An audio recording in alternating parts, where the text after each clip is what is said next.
Right, it says going live. I don't know if, now it says we're live. So still not seeing a picture though, but that should pop up in the preview window shortly. Yeah, and there's, it's not looking like this YouTube's going live yet. Nothing yet, no. Well, I've got a spinning wheel in YouTube again, so I'm not sure this is going to work. I think it takes about 30 seconds to go to the live. There's something's happening. Something's happening. Could it be? Oh, there we go. Have we got a picture? We do. You mute that. Is it working? Including all those terrible things you said. No, I'm just joking. I haven't. I've got an error occurred on my side. Is it actually streaming on your side? Yeah, streaming with a nice big Zoom logo. Oh, is it? Oh, damn. I wonder how we can switch that off. Just check if there's a setting. Well, it's in the corner. It's not that big, but you can. It's not too bad. Like the Skype logo, yeah. It's weird that it doesn't show the video on my side. But Martin's in the chat room. He says he can see us. But it's just giving me an error code, so I'm not sure what's causing that. But if we're going out, we're going out. That's good news. So. Well, it seems like you're the problem. That's nothing really new yet, Duncan. Let's be honest. I think that's been the reason this podcast hasn't been up for 6 months is me, right? Well, you can take part endless of troubles. Endless troubles. I blocked that out of my mental capacity. Yes, endless problems with Wirecast. Now I've still got an error message. Let me just refresh that screen just to see if it comes up. But hopefully I'm going to get I'm getting the comments. So, oh, there we go. It's working. Fantastic. Getting the error code in the back end, but it seems to be going out. So let's get this show on the road, shall we? I'm Duncan McLeod. And I'm Regardt van der Berg. This is TalkCentral, episode 272, and it's the umpteenth time we've tried to record this episode. And we're very sad to say this is the grand send-off on what has been a great run. Yep, it's the final podcast in the series where two South African tech geeks never went before. On the podcast this week, Regardt and I talk a bunch of nonsense. Also this week, we talk about the news, look back on what was, and just generally reminisce. It is a Wednesday afternoon. It's the middle of a lockdown, and it's time to talk everything technology and so much more. How's it for the last time? How's it, Regardt? How's it, Duncan? Coming to you from isolation here. Can you hear me? It's a bit windy up here. Where are you? You look like you're in a brick something house. Yeah, I literally took the lockdown seriously, and I've just bricked myself in. I've got an internet connection, some screens in front of me. I'm good. Where are you finding yourself? Oh, the end. The end, since it's the last episode of TalkCentral. Very sad, but it is what it is. And TechCentral is not going away. We've got tons of stuff planned for YouTube and for podcasts. So subscribe to us on youtube.com/TechCentral. But this particular podcast has run its course. Now, Regardt, where did we start? The last podcast we did was in September of 2019. When we started to encounter problems with our live streaming software, and we literally, I think, tried to do this podcast half a dozen times, ended up with all sorts of weird errors and streaming issues, especially in the audio. And then we both got very busy, and then we didn't get around to doing the podcast. And I think that in-between time allowed us to have a rethink. You also got very busy. You got a new job. I'm flat to the wall here with other stuff and new ventures. So I think all good things must eventually come to an end, right? Yeah, look, it's sad. I'd like to leave it open-ended, as you can imagine. And you know, I think there's always a future for cool tech stuff, but yeah, unfortunately, I think timing is a bit of it's always a critical factor, right? Especially if you have to start cutting stuff when things get a bit to the wire. You kind of make priorities, and certain things, unfortunately, just take too much time. Absolutely. But it won't be the last time Regardt comes on a TechCentral podcast, I'm sure. You're welcome to come on anytime you want, Regardt. Thanks, Duncan. Right. So we've got split screen going here. We're using Zoom streaming software. There's a massive logo in the bottom right for those watching live today. We're also recording this podcast to disk. So we'll be uploading a version without that massive Zoom logo after the fact, if you didn't catch it live today. But welcome, everyone. I see Martin's joined us in the chat room all the way from Sydney, Australia. Thanks, Martin. It must be the middle of the night there right now. Yeah, we're using Zoom today. Pretty good software. I've started using it since the lockdown. I've had a dozen meetings in it so far already, and it's pretty good, pretty powerful. And I love the fact that you can stream to both YouTube and Facebook. Yeah, that's a very nice feature. I mean, they're obviously scrambling now to get the house in order after all the security issues they've had in the last year or so, I think it was. Yeah. And I don't think they could foresee that they would become immensely popular again in a time when people just want to connect in a digital level. Yeah, yeah. And it's been quite nice to see. But yeah, they still, from what I believe, they still have a lot of work to do.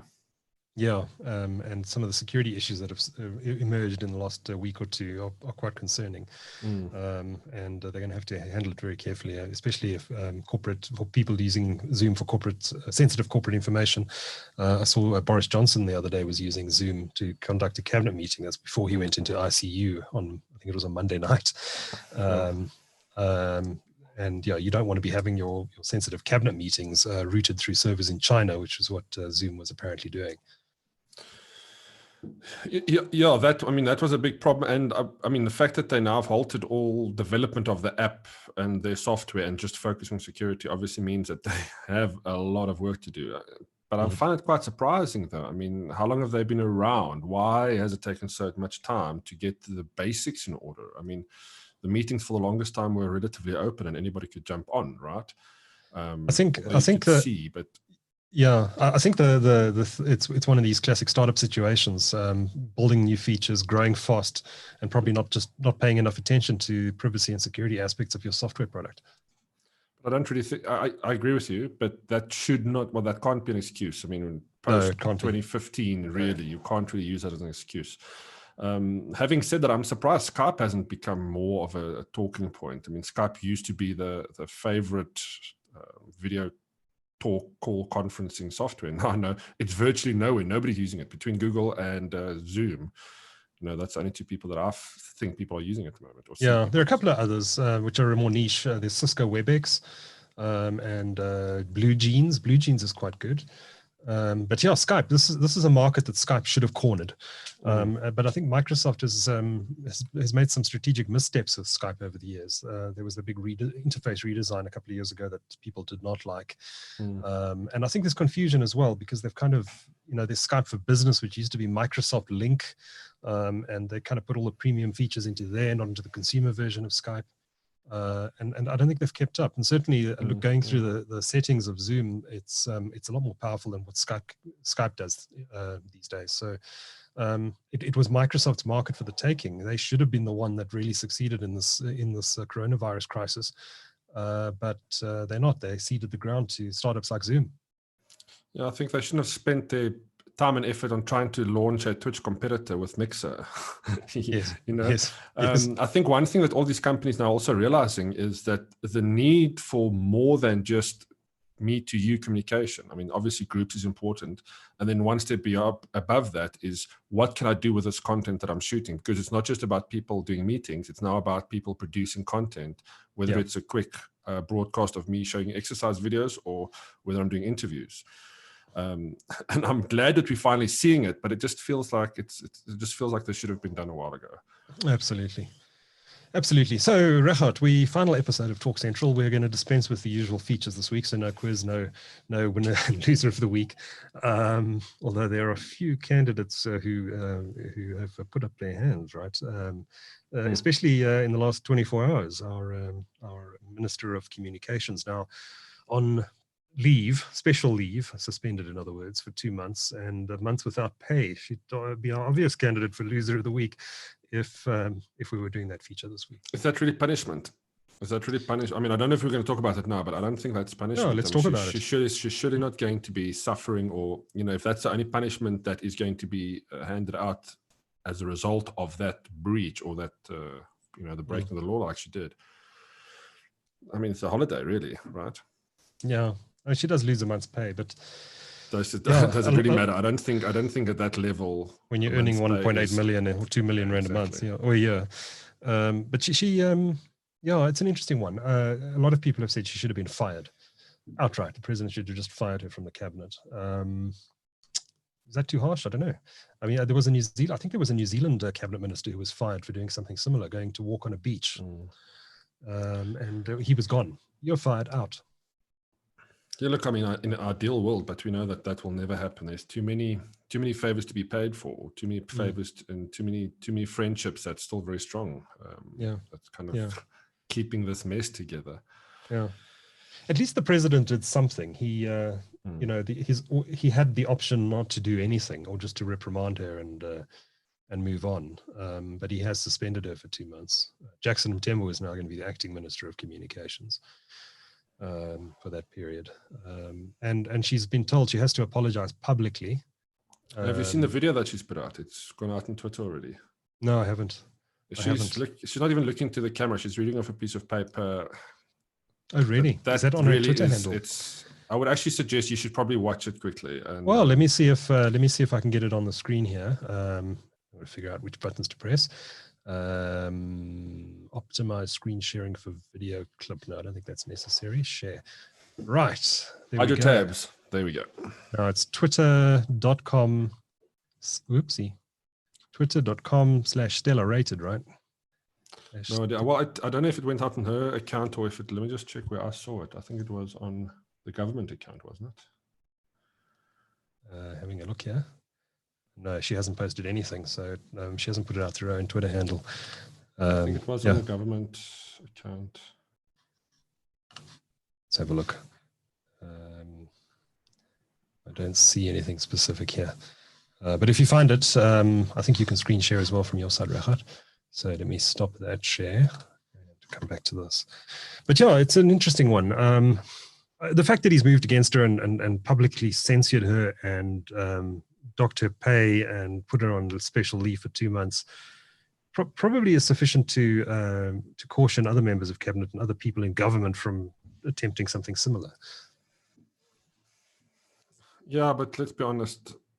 I actually saw a comment on Twitter too. I mean, again, we're speculating here, but if this is the one that we saw, how many other people are actually doing this? I mean, we know there is people of the civilian population who is going around seeing their boyfriend and girlfriend, right? I mean, the guy's already been arrested like that. Yeah. If you're in a position of power and financial power, moving around, you know, in a lush suburb from one place to another isn't the most difficult thing to do. And if you're a minister, nobody's going to question you. If they're going to question you, you're just going to say, I'm on official business, right? Yeah, yeah. I doubt that it'll actually impact anybody. Okay, I found her apology. So let's put this on the screen. No audio. I think it's going out.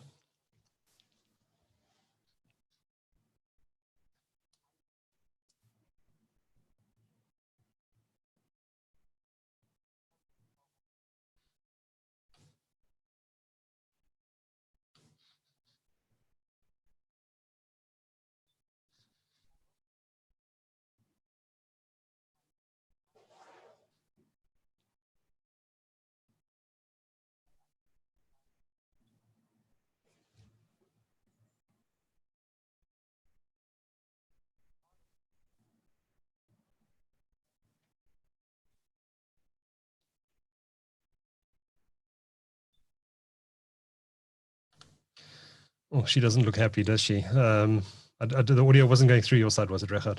I couldn't hear it, but yeah. Okay. I don't know if it is going out. But if it didn't go out, I mean, it's well worth checking out that link. But yeah, she doesn't want to be there. That's not a sincere apology. She doesn't really care. Yeah, yeah. Okay, apparently the audio wasn't going out on YouTube. Yeah, no, she really did not look happy about giving that apology, but go have a look at it on Twitter. I'll try and insert it into the audio version of the podcast after the fact. Regardt, how are you surviving the lockdown? I know you're a big craft beer fan. Did you manage to stock up before all the bottle stores and restaurants closed? Yeah, look, astute observer like myself, when talk started happening of everybody closing down at 6 p.m., bottle stores having to close early. I mean, you could kind of see what was going to happen. So a few days before the lockdown was announced, I think I went out and just bought a few, because in any case, that craft beer supplies would be hindered in such a case. Yeah, so I did stock up with a few of my favorite beers. They are running out at a pace, but the question is, when will one be able to replenish it? And that's kind of, that's probably the only worrying factor. But other than that, I'm sorted. Yeah. I'm surviving. Okay. So if you were to tilt your camera up slightly to the top of that wall, we'd see 99 bottles of beer on the wall. Just above there, you can't quite see it. Yeah. Sorry, I couldn't resist that. But generally, how's the lockdown going for you? Are you surviving that end? Yeah, look, I mean, it's quite interesting. I mean, as I'm pretty much a typical geek in the sense that I've spent most of my life in front of my computer in isolation, right? So from that point of view, I'm not yearning for social interaction necessarily as much as what I'm just yearning to leave the scenery, change of scenery, going out, seeing different things. And obviously, interacting with the real people is also missed. But other than that, you know how it goes. You work, you focus, you play games. As long as the internet's working, it's really not a problem, and the power. Yeah. How's yours been going? Yeah, pretty much the same as long as you're connected to high-speed internet, just carry on. I'm actually finding it more productive because previously I would spend hours every week in the traffic going to meet people, and now I just meet on Zoom. Oh yeah, totally. I mean, from a work, I'm working with a team, and I find it a lot more productive because you have your daily meeting like we do, and from there you go off and you do a thing, right? There's no real hindrance. I mean, it's always been something that I've appreciated working from home or working for myself. So from that point of view, it's absolutely fantastic to have that opportunity, or just to have the bubble for 21 days, which is great. Yeah, and productivity goes up. We're lucky because we work in the internet industry. We everything we do is online and computer based. But the rest of the economy. Look, I mean, I bless my cotton socks every day that I'm in a position where I can actually work remotely, and I have all the tech around me to do so. Yeah. But a lot of people don't have that, and I really hope that after this lockdown, I really hope after 21 days that it'll obviously be continued, I'm sure, but that there's some of the restrictions are lifted slightly to enable some more of the industry to actually function. Yeah. We can still do it in isolation and let the industry do their thing. We just need to, we'll talk about it later, but we just need to get stuff like the deliveries sorted out more efficiently. Remember, the guys that can't deliver fast food potentially could now deliver groceries and that kind of thing. So yeah, and a few of them are doing it. I mean, I see that Bottles app, which delivered alcohol, has repurposed itself. It's now working with Pick and Pay to do grocery deliveries. I see Take-A-Lot has repurposed its website, and it's not doing general merchandise, but it is delivering essentials allowed under the lockdown regulations. So I think a lot of, and Uber Eats is delivering groceries as well. I think I saw Mr. Delivery announced that it's also repurposed itself. So there's a lot of, it's a steep learning curve for these guys too. I mean, you'd think it would be a pretty smooth upscale, but from what I've seen, it's not been smooth sailing. Obviously, granted that there was a stagnant period where Uber Eats didn't function at all, and Mr. Delivery, they had to sort this stuff out. Judging by the waiting times that we're seeing, there's definitely some learning still to be done, especially if you want to get to the point where, as in the States, you have same day 1 hour delivery where it's actually not missing products or silly substitutions, but the actual things that you order. So, but looking at the positive side of this, I mean, I think we're going to see some incredible stuff coming from this, allowing us to really use the internet for what it's built for. And absolutely really get South Africa to a point where, we've got really cool digital services all of a sudden. I mean, we've had some nice services now. Online shopping has been fine, but we're now breaching that last mile delivery aspect, which is really important. Yeah. Checkers launched a 60-minute grocery delivery service, but it's only available in selected suburbs, Bryanston, Sandton, and I think 1 or 2 areas in Cape Town. Called, what's it called? 360 or 630 or something. 60 or something. It's got a strange name. It's a great idea. I mean, I love that. Yeah. If my local, and again, if your local neighborhood shopping center, whichever shopping shop, whichever one that may be, offers this, it'll definitely increase that community aspect too, from me buying from my local guy rather than trying to buy from a Woolworths 5 Ks down the road, But Checkers 360, I think it should have It should have they should have expanded it more quickly. I guess they didn't know this lockdown was coming. They were still in pilot, but I look forward to them rolling that out nationwide. I'm just outside the coverage area here in Joburg for that service, which is annoying. But look, I think it is probably interesting. We should probably mention too that, criticizing it for not moving quick enough in terms of getting the scale of this up and running. But we are, in all fairness, a society where we do go to the shop on the way from one place. I mean, we're a car driving society, right? Yeah, for sure.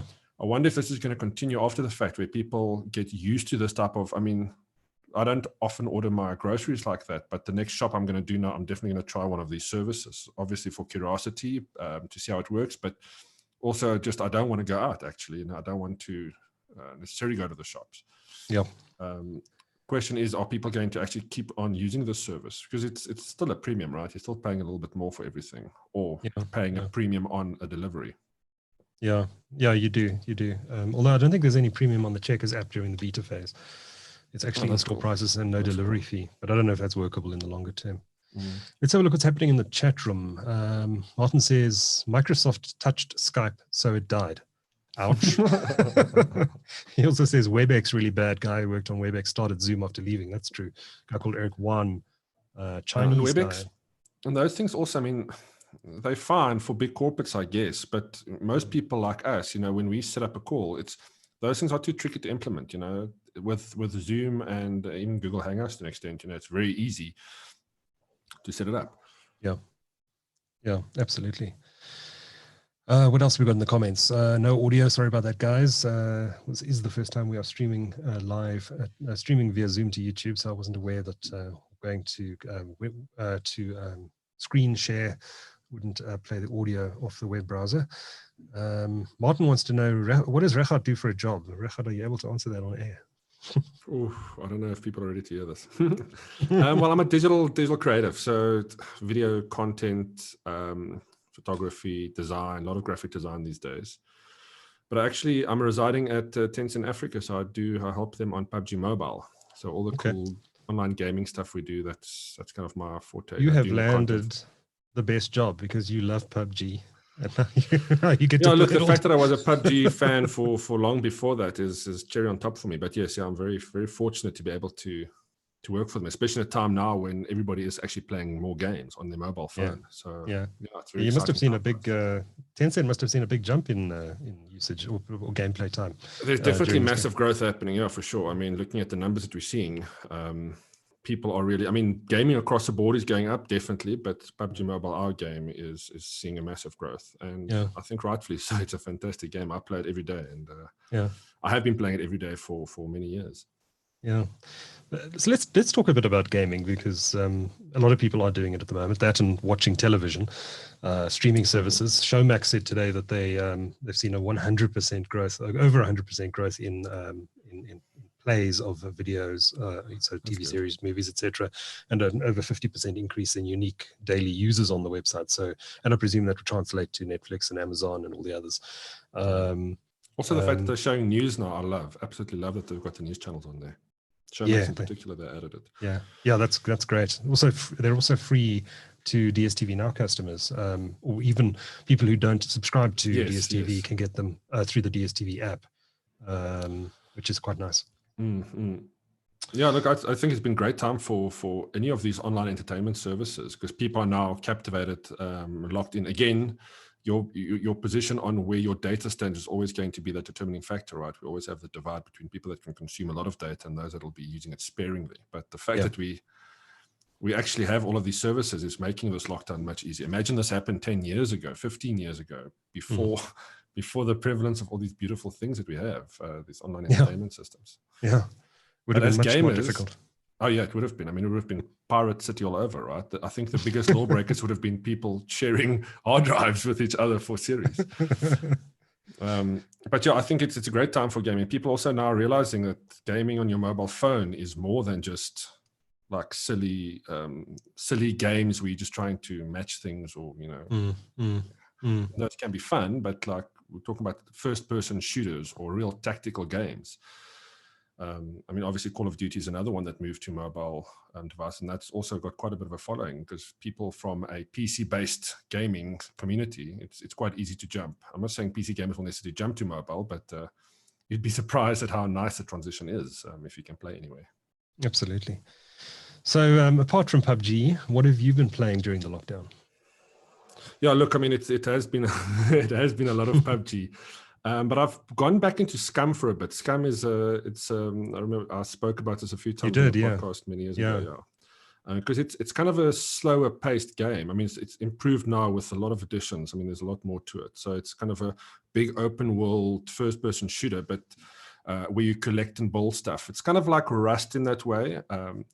But unlike most other games where if you die, you lose all your stuff. So the risk is a bit bigger there, you know. So I mean, unless you go back to your body and you're able to salvage stuff, unless you can loot it. So yeah, that's been quite a fun game. What else have I been playing? Oh, yes, I wasn't sure if we were going to do a pick, but I was going to do this for a pick if we were.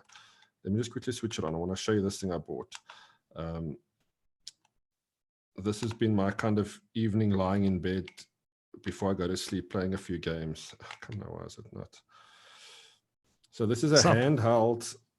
Yeah, this is a handheld. I think it's just like a knockoff Supreme thing, but it's got. You remember those old Nintendo 64 games? I do, like Donkey Kong. Yeah. I mean, let me just start one here. So that's my favorite, Mario Brothers. But I mean, it's a cool little thing. You can output it to your TV. It's like those little were those called Nintendo 64s? Those little handheld things. Oh, the Game Boys. The Game Boys, yeah. Okay. It doesn't quite look like it, but I had one of those, and it was a Donkey Kong one. They were actually Donkey Kong is on there. All those old classic games that you remember playing on those old cartridge games. Yeah. Remember those family computer games? We didn't actually have the Nintendo 64 here. We had the Chinese knockoff, the family computer one. Okay. I don't remember that. The big cartridge with the two controllers that you plug in the side and the cartridge that pops in and out. I don't remember that at all. Sure. You must. Let me show you a photograph. I think it's well worth.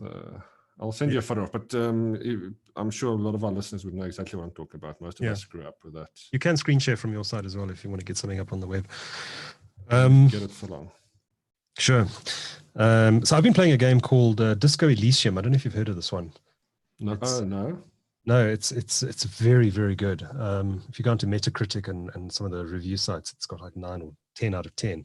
It's a very dark sort of role-playing adventure game where you play a washed-up detective who's lost his memory. I'm not describing it very well, but it's beautifully drawn with fantastic dialogue. It's very slow.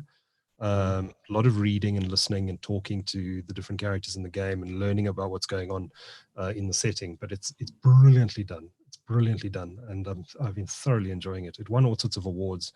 It's a Steam game on Steam. It's on Steam, yeah. It's called Disco Elysium, and it's not that expensive. It's a strange name, DISCO, and then Elysium, ELYSIUM. And yeah, it's not expensive. Last time I looked, I think it was about $130. Fantastic game. So in the little time I've actually managed to find during this lockdown to play video games, I've been going to Disco Elysium. Nice. I must say, I'm actually disappointed in myself. I thought I would be playing a lot more, but I think the fact that we're all locked down, it's just making things a little bit more busy within business, right? I mean, it's crazy. I mean, I'm actually busier now than I've been previously. It's nuts. I just want to see if I can get there we go. Let me just kill the audio there. So if I share the screen now, you'll just get a quick screenshot of the, if I share the right screen, there we go, of Disco Elysium. Just skip forward a bit. Beautifully designed. This looks like the Japanese version. But you get an idea of what the game looks like. That is amazing, yeah. Really cool. Highly recommended if you haven't played it yet. Go check out the reviews if you don't. It looks like a slow pacing game. It's very slow, especially if you translate each of those characters, right? Yeah, indeed. You have to learn Japanese before you can play. It looks beautiful. It looks really beautiful. Yeah, very, very well done. Just skip forward and show a couple of other scenes here. Seems to be buffering now. There we go. Let me just hit play there. The audio is not going out. In fact, is the audio going out, chaps? No, I'm not hearing it. You're not hearing it. Okay, it's not going. Maybe isn't there a setting on screen sharing where you enable audio? There might be, but let me not fiddle with that now, because I'm sure there's nothing more boring than watching me trying to figure out how software works. And in terms of streaming content, you seen any good new shows lately? So I have been streaming. What have I been streaming? I've been watching across all of because to my amazement, I realized that I've actually signed up for Amazon Prime. So I've been a subscriber since like last year. Okay. And I actually didn't even realize that. But I was watching Picard. I really, really enjoyed Picard. that. Yeah, that was. I wasn't so keen on it initially when, like, you telling me about it, and you told me when it was launching. We had that conversation last year, right? I got 4 episodes in, and I haven't watched any more because I thought it was too slow. Oh, it's good. No, it's and that's one of the things I like about it. I mean, it's not Star Trek in the traditional sense, right? This is a story about. It's kind of the story around the character, and then it kind of gives you some. It kind of has these tie-ins with some of the other seasons of the actual TV show. Mm-hmm. But I thoroughly enjoyed it. It's. I don't know what kind of thing you're after, but I think give it another shot. Maybe watch another episode. Carry on.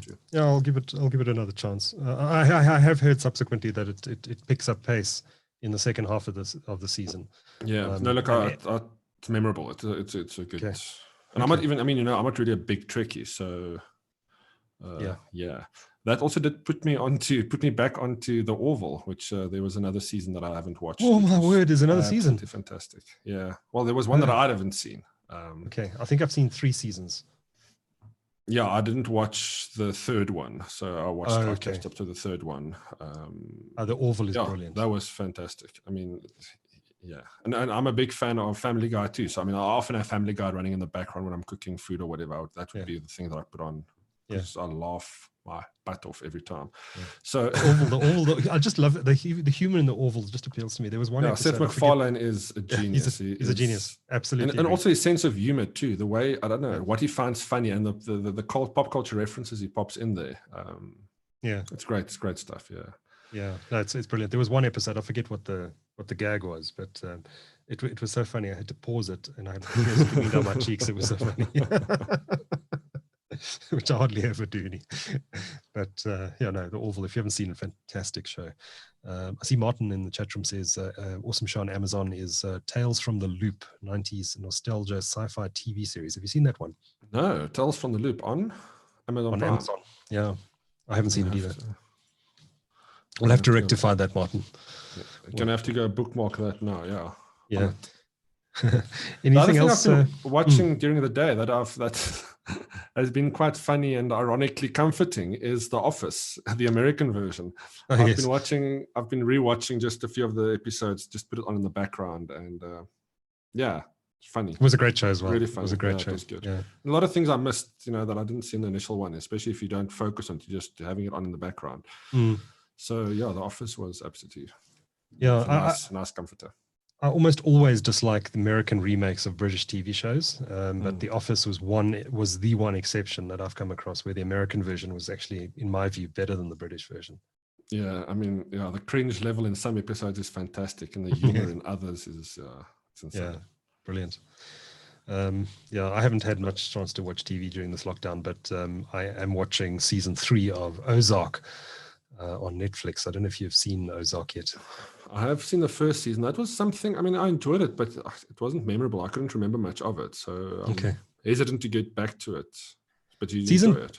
I loved season 1. Season 2 took a little bit of a dip, but it's worth getting through because season 3 is on a Breaking Bad level of brilliance. Oh, really?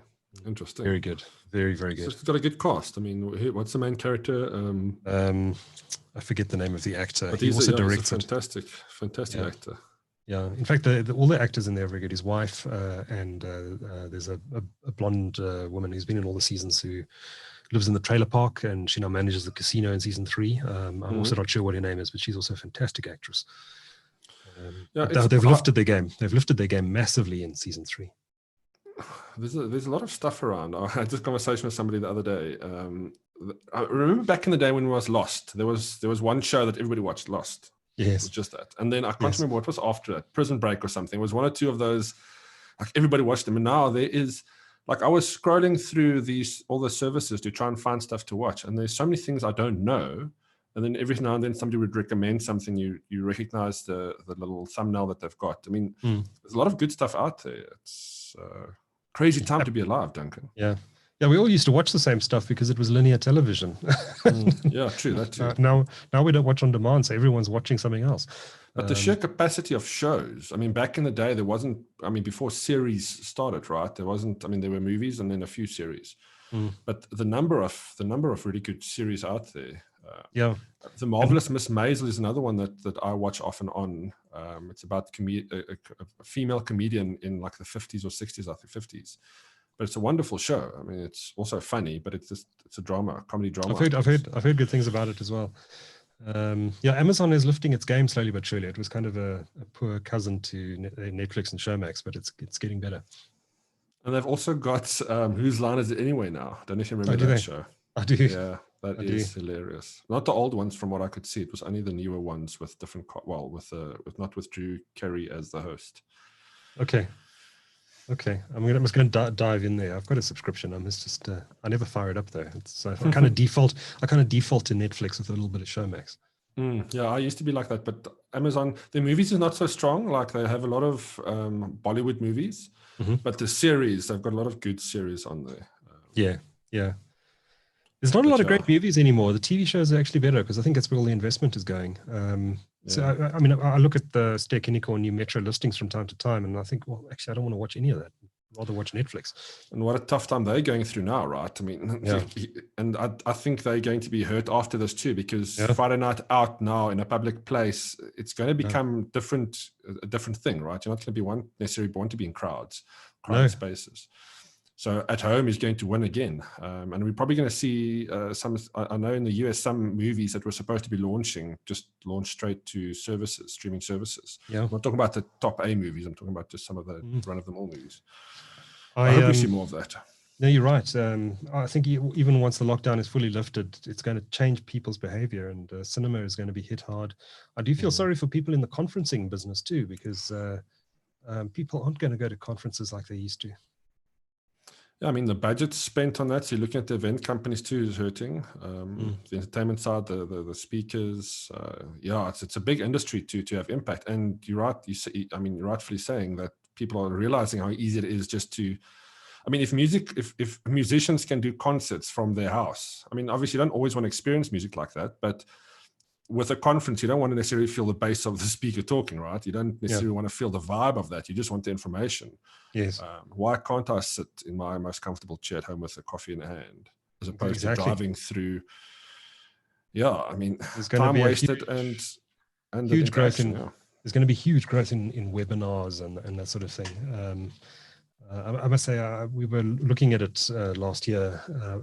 TechCentral was looking at getting into the conferencing side of things, and we were potentially going to do one this year. And I am so glad we didn't.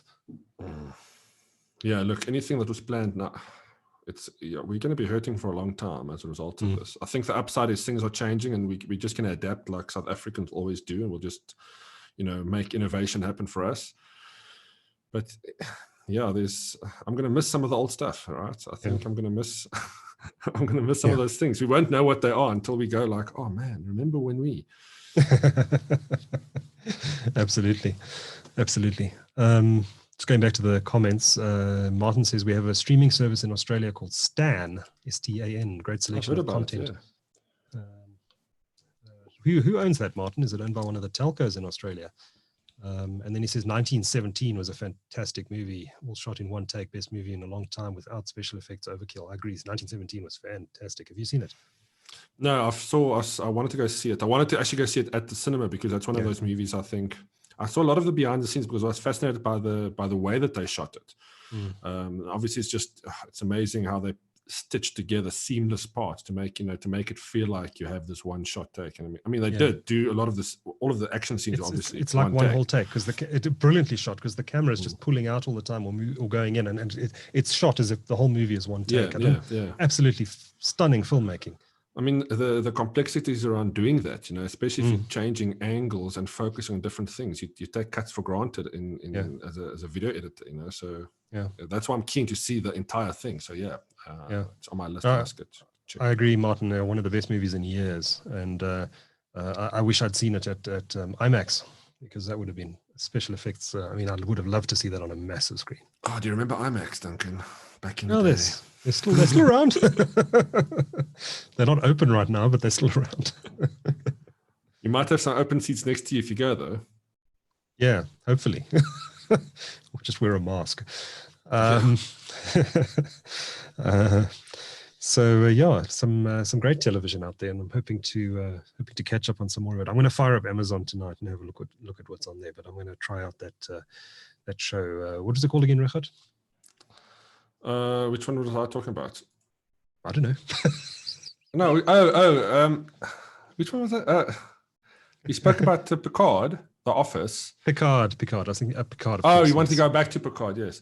Yes. The other one I have been watching that. Now that I'm looking through the thumbnails here, the other one I was interested in watching, and I watched one episode, and it looked quite interesting, is The Man in the High Castle. And you may have told me about this. Yeah. Yes, I've seen that. Very good. It's the I premise is. I like the first episode, so I'm going to get back to it. But it's not. I like lighthearted watching most of the time. That's one of those things I want to sit in front of my TV at night, and watch this thing. It's not something I'm going to have on in the background. So yeah. No, it's definitely not lighthearted watching. It's the proposition is the story. The idea behind the story is what would have happened if the Nazis had won the Second World War. Yeah, it's quite interesting. I mean, even just seeing the first season, how they adapt the thinking. Where you have some of the technologies, but you have this very strict Nazi regime, right? That oversees anything. Yeah. So what else should we talk about? I'm getting very excited about Flight Simulator, which I think I've spoken about last year several times already. They put out some more. Again with the Flight Simulator talk, Duncan. I'm gonna sorry, I'm a real nerd about Flight Simulator. No, please do. It's a fantastic. Look, it is going to be one of the best titles, I think, of the decade, if you look at from a technical point of view what they managed to achieve with that, and just what it is for its genre. I think it's a fantastic game. Yeah, I want to see if I can get one of the latest videos up on the screen, because it really is mind-blowing. It should be released by the end of this year. I'm hoping the coronavirus development doesn't halt or delay it. But it is the first game that's ever going to be released in which it's highly likely that your house will be featured in it. Everybody's going to be part of this one. Yeah, for sure. I'm not sure what the legalities are in firing up a YouTube video on another YouTube video. No, let's just do it for a few seconds. Don't do it too long, otherwise they'll probably claim it. Yeah, if the but you don't run ads on your channel, do you? No. If the live stream suddenly stops, guys, you know what happened.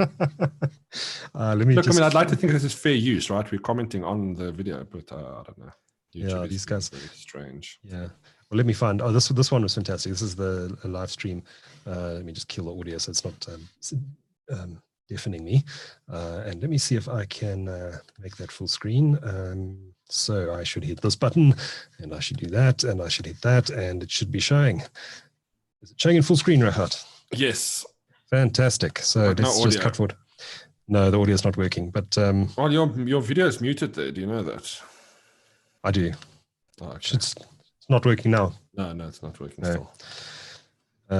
So this is the demonstration video for multiplayer, which looks absolutely brilliant. Now you can play against anyone in the world and fly. What do you mean? Do you fly against them, or how do you play? Fly with them. Yeah, it's not so much against them. It's not a combat flight sim, but you can't shoot them down. But I love this sort of thing. I find it incredibly relaxing. So you just you take off from OR Tambo, fly down to King Shaka in Durban, get a couple of mates. You fly down in Cessnas together and land. Oh wow, nice. And you can talk to each other in real time, and you can take a detour over the Drakensberg, whatever you want to do. It's fantastic. I find it incredibly relaxing. I'm not a pilot in real life, and my piloting skills are pretty useless in Flight Simulator itself.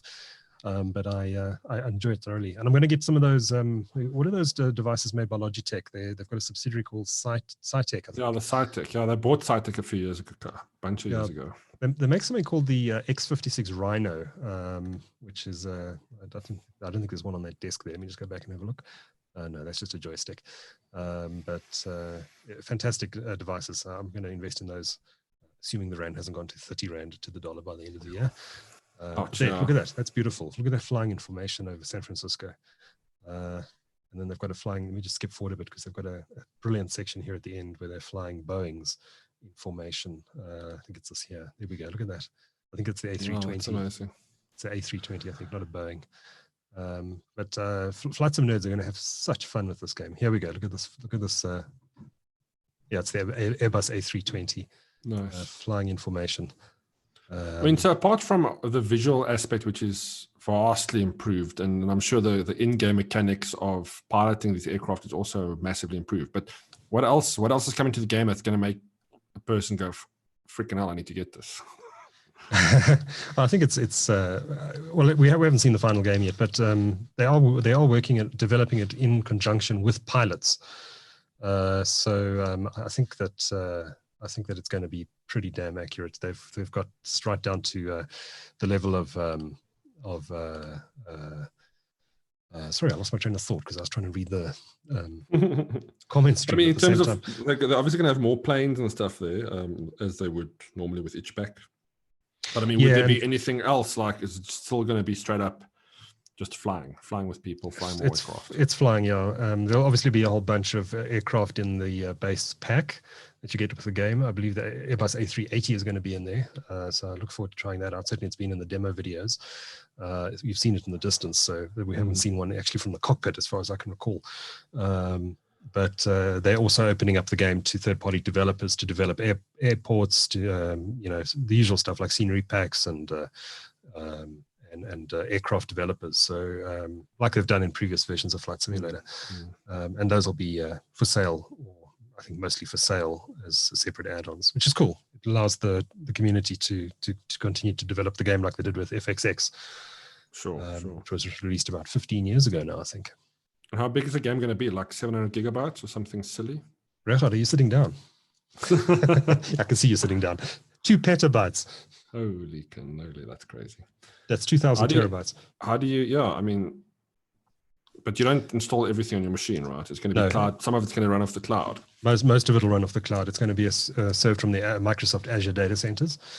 But I don't know how big the base component of the game is you're going to install on your PC, but they have said you're going to be able to download scenery for offline flying, or to use less bandwidth. So look, you get games up to 120, 30 gigabytes these days. So with all the packs. So yeah, this is probably going to be a 200-300 gigabyte game. Probably with a 1 terabyte minimum requirement, for the sub files. I don't know. Yeah, and you probably want to put that on an SSD, and I'd imagine you'd probably want at least 32 gigabytes of RAM and a very high-end graphics card. Yeah, and then you want to update your chassis, maybe get a new water cooling system. Sky's the limit, right? Absolutely. You want a flight yoke. You want to. I might turn my home office into a flight simulation center and find somewhere else to work. Now just get a fold-out tray so you can put your laptop on and work. So you can work in the cockpit. In the cockpit, exactly. But yeah, some of the rigs you see on YouTube of people who've designed for X-Plane, which is the flight simulator competitor, are absolutely amazing. Guys have invested hundreds of thousands of dollars on gear for X-Plane. Complete flight cockpit systems with, I don't know what they've put in there, but it's with all the buttons. I've seen a few rustic ones too. I've seen guys put in 60-inch TVs connected to a high-end PC, so that they're completely immersed in the simulator. Sure. And you can be sure all of those guys are going to be investing in Flight Simulator when it comes out. Oh yeah, that's a bit of a niche market, but it's a very lucrative niche market, I think. Yeah, the game won't be cheap. The game won't be cheap. I'm expecting it probably about $100, $150, maybe even $200. Or even subscription based, do you think? Possibly for some components of it. Yeah. They haven't released any details about pricing yet. Because I'm sure for the online component, it's not going to be a free out of the box. Yeah, you go play online. Yeah. What I like about it is it's got real world weather. Others have offered that in the past, but it hasn't looked that great. So they're promising real world weather, real world traffic. So if you go to Lanseria Airport in your little Cessna and you're parking off there, and Mango or Kalula are in real life are sitting on that runway as well, waiting to take off, and do take off, you'll see it in the game. That's cool. That is so cool. If the real awesome. traffic thing is working well and it's accurate, I mean, I would get the game just so I can get to a chopper, go see what the traffic is before I drive out. I mean, is that feasible? No, I don't think it's going to have real-time highway traffic. Or maybe they will. I don't know. Makes sense. They might. They might. The data's there. Do you see somebody like Aki going up in a virtual chopper to give live traffic reports? That would be funny, wouldn't it? It's feasible to do it because Microsoft Bing has the traffic data in their map service. Just pull it in where you can see red normally on the Bing map. You just put extra traffic in on the simulator. Yeah. Could work. Well, it's an interesting use case. I mean, to be able to see stuff like that would be amazing. I mean, real weather too, to be able to fly from here to Durban, like you said, real weather, real traffic conditions. Potentially, I mean, that would also mean you'll have the real chatter, right? So with whoever's the radio control person in the game, because they'll be managing other planes too, which will be interesting. That'll be an AI, obviously. But a lot of games I've seen, or a lot of videos I've seen, you can actually, there is a person that can play as air traffic control. Oh, right. I haven't thought of that. Maybe it's possible. That'd be quite cool. I don't know if it was Flight Simulator, now that I think about it. Maybe have been... Could have been another. There's a lot of funny videos on YouTube about guys being, well, there was one guy in particular who's a flight traffic controller. Yeah. I don't know, maybe it's just a viewing thing. Maybe he doesn't actually do anything. Maybe he just views from the air traffic controller. You can get an air traffic control tower view in most of these flight simulators. That's it. Maybe he was just playing off of that. But that's a good idea, Rafa. That's a good idea. Maybe I should send an email to the developers saying, allow someone to play that role. I really hope they have thought of that already, let's be honest. Yeah. Presumably, though, when there's a real-time traffic and you're flying Joburg to Durban and you've got the Mango Airlines flight next to you, you can listen to the air traffic between that Mango flight and... That would be amazing, because that stuff is available publicly, isn't it? So you can tune into those things. No, I don't think they'll be able to do that in real time. There's apps you can buy that allows you to tune into some radio chat. I don't know if it's commercial airlines, but... Maybe. I think that may be a bit technically complex to do. I would expect it to be artificial intelligence doing that. Yeah, look, I mean, you've only got so many calls to make, right? So I think programming that in so that you can call another plane that's an AI plane based on a real route that might be flown. Then you can call the plane and ask them things, and you could potentially have a scripted AI talk back to you. That would be amazing. Yeah, for sure. So I could talk about Flight Simulator all day, but don't want to bore our long-time listeners here. Should we talk about Farm Simulator? Farm Simulator, all right. No, I don't have anything to say. I'm just been planting your millies there. Yeah, but that's quite a popular game too. There's tournaments around the world. Surprisingly popular. And I can see the appeal. I'm not the gamer for that genre, but I can see the appeal of having it's like Sims, right? Playing with Sims. It's just a different theme. I see Martin says he wants a Flight Sim Battle Royale. Now you're talking. Now there's an idea. So you have to down other planes by just flying into them. Or unless you have proper fighter jets, right? Yeah. I mean, that could be interesting, like a battle add-on pack. Yeah. There's Combat Flight Sim, which I've never played, but that's an old title, man. Very old, yeah. Also a Microsoft title, if I recall correctly. I am conscious that we were an hour into this podcast already, so maybe we should consider wrapping it, although we have so much else to talk about. Yeah, let's go for it. We might have to do another one, Rafa. The final show, part 2, part 3, and part 4. Part 633. Oh no, that's just the name of the show, the final show. Yes. Episode 272 goes on forever. What else have we jotted down a few things on the list here. We spoke about Ndabeni-Abrahams, PlayStation 5 and Xbox Series X. Do we have anything to say about that yet? It's a bit early. A bit early. I mean, yeah, I'm excited to see what they're going to be doing, definitely. But I've kind of moved away. I'm more PC and mobile now, you know? Like, I haven't played my Xbox for a while, so I wouldn't buy a new one, or I wouldn't buy a new console. No, it'll be interesting to see what are they bringing to it. Yeah, the Xbox looks quite interesting this time around. It doesn't look like a console. It looks like a mini PC. There's no doubt these are going to be fantastic consoles. But again, like the last generation of consoles, it'll be down to who has the best games. Yeah. Look, I've always been an Xbox player, right? I've never been a PlayStation owner, fan. You normally on one of the two camps, right? I've just enjoyed the Xbox titles more. Yeah. Yeah. Shall we wrap it? We had cable breaks to talk about. We had emergency spectrum for operators to talk about, but we are an hour in, so maybe we should wrap up this final episode of TalkCentral. If there's enough public outrage, we can maybe do another final. Yeah, maybe. Or maybe we should just do it on an ad hoc basis, Regardt, when time permits. We'll keep. Look, I'm not going to lie. Doing the show now is making me want to do them more. But do them more, exactly. It's like, what are we doing? Oh man, this is good. Yeah. But maybe we should do that rather than saying this is the final ever episode. We say, let's do another one during lockdown again. I mean, we've got some time now. Let's plan another one for lockdown, and then let's see from there. Okay, let's do one more. But I'm happy if we just say we'll do it once a quarter or when the fancy takes us. Okay, happy with that. I think that sounds good. But I'm definitely in for another podcast, and I think Martin in the chat room is too. See, Glenn has joined us. How's it, Glenn? He says only tuned in now, so would have to listen to the podcast as well. He says glad you're back, even if it is the last one. But Glenn, it doesn't look like it is the last one. We're going to stretch this out. Which will be fun.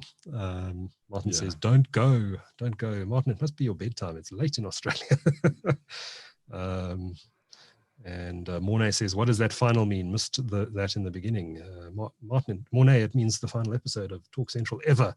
But we're probably going to do another one now. So stick around. But subscribe to us on YouTube in the interim, youtube.com/TechCentral, or find the podcast on techcentral.co.za, or just keep an eye on our social media handles. We're at TechCentral on Twitter. Regardt is at Regardt on Twitter, and I'm at McLeod D, McLeod, and Regardt is spelt with a T at the end, Regardt DT at the end. And that's our show. Was meant to be our final show ever, but we might see you guys again next week or the week after, depending how long this lockdown goes on for. But from Regardt and myself, any closing words, Regardt, before we sign off? No, just game more, people. We've got good time now to play games. Let's have fun. Sounds good. And catch up on some shows. I'm definitely going to finish Picard. I'm a big Star Trek fan. I love the Star Trek generation, so I will finish it.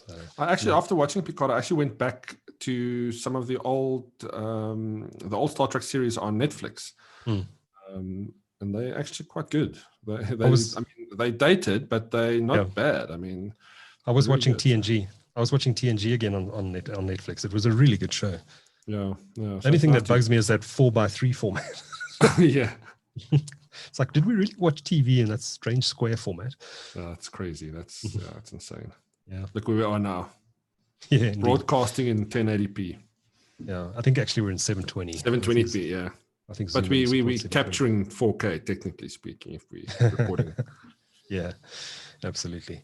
All right. Thanks everyone for joining us in the chat room. We'll get this edited up and make the usual audio and video versions of the podcast available on YouTube and through Iono and through all the usual TechCentral podcast platforms like Spotify and Google Podcasts and Apple Podcasts and Pocket Casts and just about everything else that's out there. No, we're not on TikTok yet. Oh man. No, I think we'd have to do funny dances, Regardt, and cut our videos. That's all I wanted to see, Duncan. I'll choose the music, you do the dance. How's that? Well, it is technically the final episode, so you actually want to see this.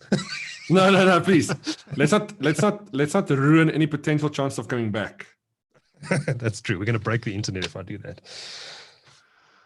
Thanks, everyone. Until next time. It looks like there will be a next time. Stay safe and stay at home. Cheers, guys. Ciao, ciao.